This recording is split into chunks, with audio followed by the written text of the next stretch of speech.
Just say you hate basketball. Imagine the NBA in 1994. It was a league that just saw Michael Jordan win 3 straight championships and then retire to play baseball and do a whole lot of swinging and a whole lot of missing. But hey, this is great for the NBA. For a long time, Michael Jordan was the undisputed best player in the world. And this opens it up for another superstar to take over. And that's exactly what happened, because in 1994, the best player was Hakeem Olajuwon. Olajuwon with the rejection. Get out of here with that stuff. Hakeem Olajuwon is the defensive player of the year. Olajuwon with a spectacular move. Congratulations, the 1994 NBA Most Valuable Player. With a look from three, it's tipped, and the Rockets win. And the Houston Rockets are the world champions of 1994. all of a sudden you're on top of the world after having a near perfect season where the only thing you didn't do was win the scoring title. You come into 1995 as defending champs, and even though you have a target on your back now, you start the season off pretty solid by going 30-17. But something just feels off. The hunger isn't the same. You're having sort of a championship hangover, which is normal, but every champion knows that once you climb that mountain, the hardest thing to do is climb it again. Everyone on the team is feeling the pressure of defending their throne. Everyone doesn't respond to that pressure the same way. And when you're not mentally tough enough to keep the outside noise out, you can see how a team can implode on itself and become its worst enemy.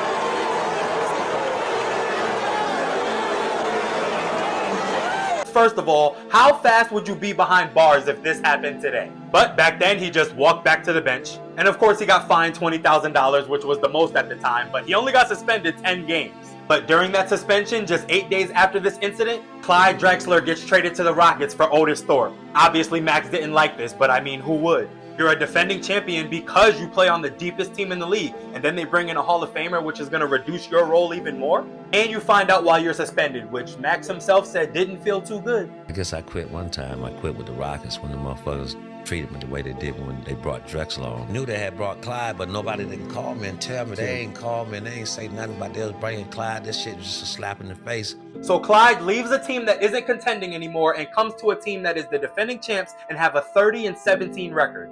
He didn't know that he was coming to a team that had so many issues in the locker room. After this trade, the Houston Rockets went 17-18 to finish the season. The defense fell apart, the chemistry was nowhere to be found, and everybody started doubting the move. They went into the playoffs as a 6 seed, which is the worst record ever for a defending champion. And that's exactly when Hakeem Olajuwon decided to write one of the greatest stories in NBA history. In the first round, the Rockets faced the third-seeded Jazz, who won 60 games and had the best home record in the league this year. The Rockets lose game 1, and then they lose Vernon Maxwell. So when I got back, playoff start was starting. I knew Clyde was going to start in front of me. I mean, I get it. Shit, 5 slammer jammer, Houston, native. I get it, Clyde. I respect, Clyde's game, what Clyde done in the NBA. But the motherfuckers in game 1 in the Utah series, motherfucker Rudy T just didn't even call my motherfucking name. But then the last 4 seconds of the goddamn game, oh, Max, come on, man, we're going to put you in there. We're going to draw up a play for you to make this goddamn 3 to tie it up.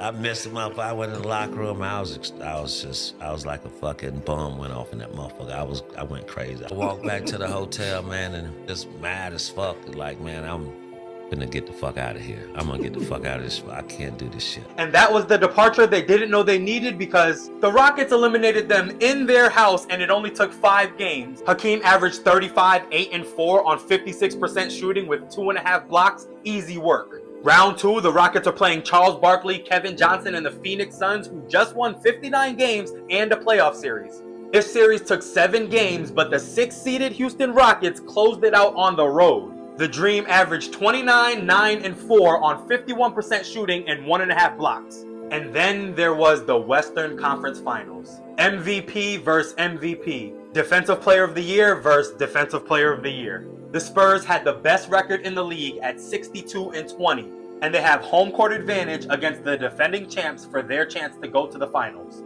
This is not hyperbole when I say this. Hakeem Olajuwon averaged 35 points, 12.5 rebounds, 5 assists on 56% shooting, and 4 blocks per game. And they finished the Spurs in 6 games, which is far less time than it would take you to go to the link in my bio and buy a hoodie. And as if the dream couldn't become any more of a nightmare for everyone else, he goes and averages 33, 11, and 5 on 48% shooting with 2 blocks on the way to sweeping Penny and Shaq. This is easily the greatest finals run in NBA history. 47 regular season wins, the worst of any defending champion. 4 MVPs, 7 Hall of Famers, every team had more than 56 wins, and the Rockets didn't have home court advantage in any series. On the way to defending your throne as the lowest seed to ever win a championship.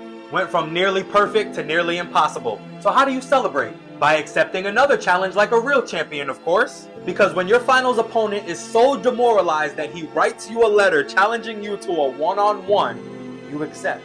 And for the ones that weren't there, know this is not Photoshop or AI. This was real. Taco Bell picked it up, it was gonna be on pay-per-view, and the winner was gonna get $1 million. Seriously, they even had merch, they had t-shirts, they had hats, but you had to be there. You couldn't just click the link in my bio like you can now. They even had cups. I mean, come on, can you imagine having a dream shake in this cup? Yo, marketing, line 1.